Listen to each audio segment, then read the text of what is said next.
Thank you, Mr. Vice President. And first of all, I would like to thank OSCHR for organizing this important panel discussion.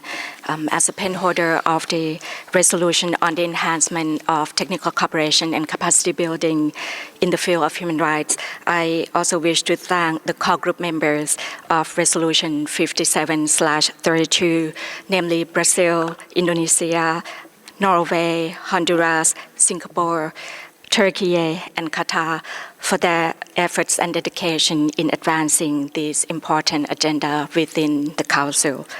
For Thailand, item 10 is a uniquely impactful agenda item as cooperation is undertaken with the consent of countries concerned and take into account its tailor-made and take into account the specific context of the country concerned, their priorities, and their needs.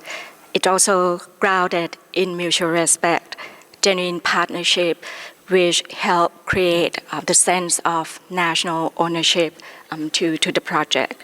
And in this regard, we hold a strong conviction in the practical value of technical cooperation, particularly in reinforcing the national human rights architecture through the development and strengthening of national human rights institutions and national mechanisms for implementation, reporting, and follow-up, as mentioned by the Director.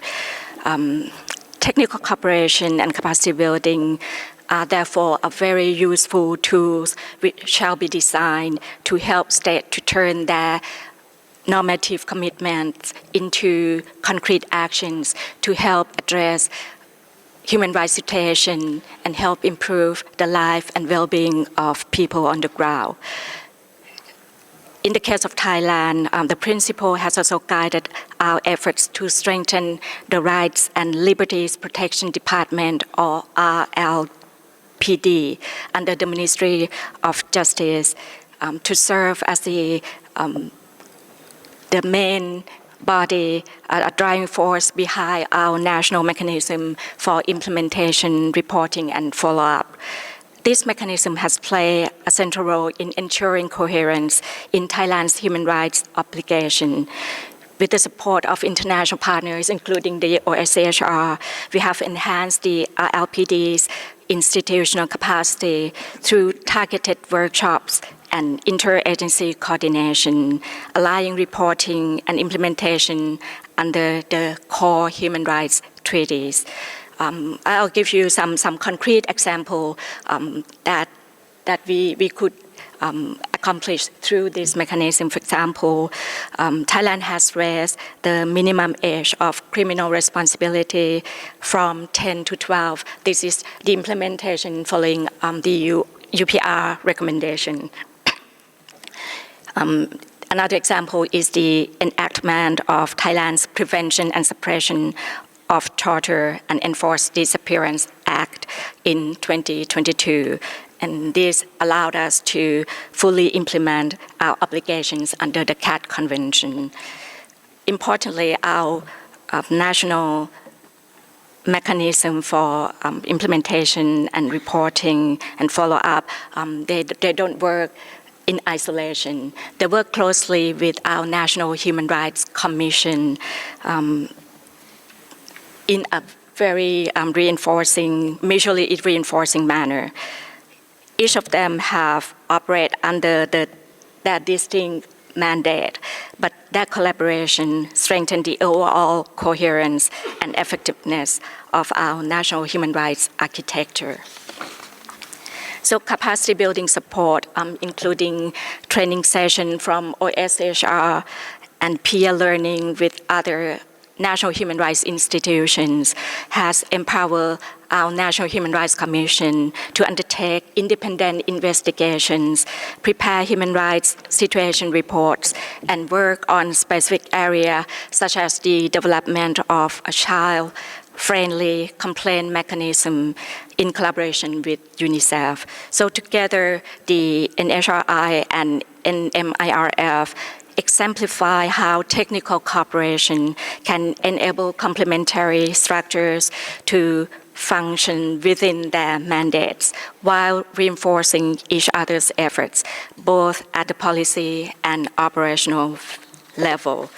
So in closing, I would like to underline that the technical cooperation, when conducted with consent, with national ownership and mutual respect, remains one of the most pragmatic and constructive tools in the Council toolbox.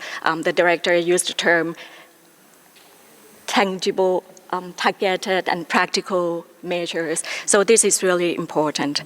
However, as we all know that we are facing liquidity crisis, cooperation cannot be sustained only with political will, but we need financial sustainability to support the programs. So in this context, we must ensure that resources for technical cooperation under Agenda Item 10 are not overlooked or deprioritized. These activities are essential, not secondary. They are the very mechanism through which the Human Rights Council support national efforts to uphold human rights on the ground. At the same time, we therefore encourage investment in South-South and triangular cooperation, which has proven to be effective and sustainable way for countries to share experiences, technologies, and practical solutions tailored to national realities. The role of OSCHR is very important. Last year, we should continue to invest in the tools that help bridge Geneva and the national level. One good practice is the development of online knowledge repositories as mandated by the HRC Resolution 54/28 to document lessons learned and disseminate best practices among practitioners.